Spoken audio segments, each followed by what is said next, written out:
C'est l'heure à présent de retrouver le président du syndicat des médecins libéraux, Didier Bondou. Comme chaque mercredi, il va répondre à vos questions ce soir en direct via Messenger, des questions que vous avez posées sur le Facebook Live, sur le Facebook de Polynésie. La première, Didier Bondou, bonsoir. Dites-nous d'abord si vous avez été soulagé lorsque le gouvernement a décidé de confiner la population. C'est une décision que vous attendiez depuis longtemps.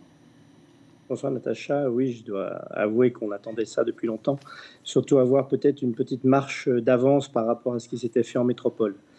C'est vrai que ce confinement, on l'attendait pour la bonne et simple raison qu'il n'y a pas de traitement ni préventif ni curatif de cette maladie. Donc la seule façon d'essayer de limiter la propagation du virus, c'est justement de se confiner au maximum.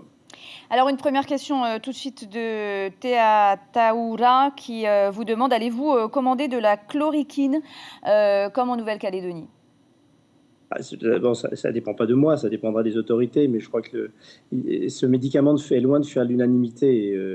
Évidemment, il y a eu des recherches, on voit que Facebook et les réseaux sociaux sont envahis des discours du professeur Raoux relayés par certains de Paris, mais on n'a pas fait d'études suffisamment approfondies pour en savoir réellement l'efficacité et les bienfaits. Je pense que ce sera probablement réservé à titre d'essai sur des malades peut-être hospitalisés ou graves, mais en aucun cas en traitement en ambulatoire.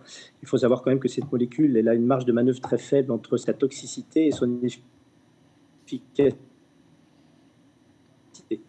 Donc, c'est pas d'une manipulation aisée et des patients en ont besoin quotidiennement au Fénois pour d'autres pathologies et d'autres maladies. Donc, c'est quand même tout un problème. Alors, une deuxième question de Mitty cette fois. Elle vous demande, on dit qu'il faut porter un masque seulement si on est malade. N'est-il pas plus prudent de porter un masque même si on n'a pas de symptômes? Je crois que bon, les avis se révisent aussi en fonction de l'épidémie, en fonction de ce qu'on a pu voir à l'étranger. Je pense très sincèrement qu'il faut garder les masques chirurgicaux et les masques FFP2 pour les professionnels. Maintenant que le tout un chacun se fasse confectionner des masques un petit peu artisanaux, des masques en tissu pour se protéger eux-mêmes, c'est-à-dire eux-mêmes aussi éviter surtout de propulser un éventuel virus ou d'éventuels postillons, qui ne sont jamais très agréables, même en dehors d'une maladie quelconque. Ça me paraît être de bonne loi en cette période. Mais de grâce, gardons les masques chirurgicaux FFP2 pour les professionnels de santé qui sont déjà relativement rationnés par le nombre de ces produits. Troisième question de Tozalol. Et l'argent qui circule, ne serait-il pas un risque de propagation de plus pour le virus, le coronavirus?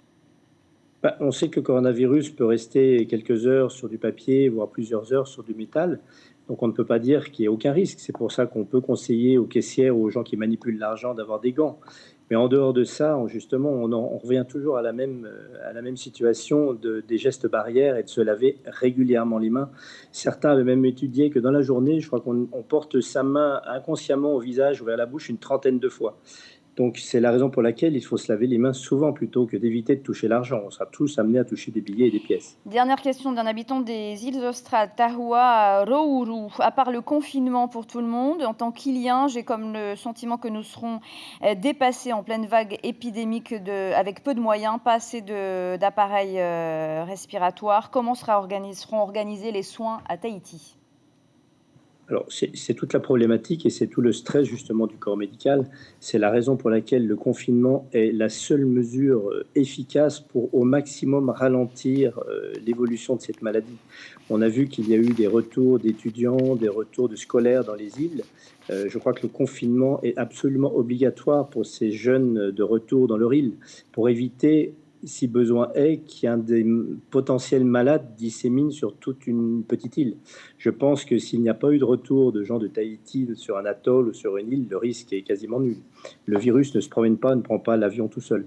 Donc il faudra qu'on l'y emmène dans les îles. Maintenant, sur Tahiti même, oui, le confinement doit être absolument respecté, contrôlé, voire puni, comme ça peut être le cas en Nouvelle-Calédonie. Merci beaucoup Didier Bondou d'avoir répondu à ces questions d'internautes. On vous retrouve mercredi prochain avec plaisir.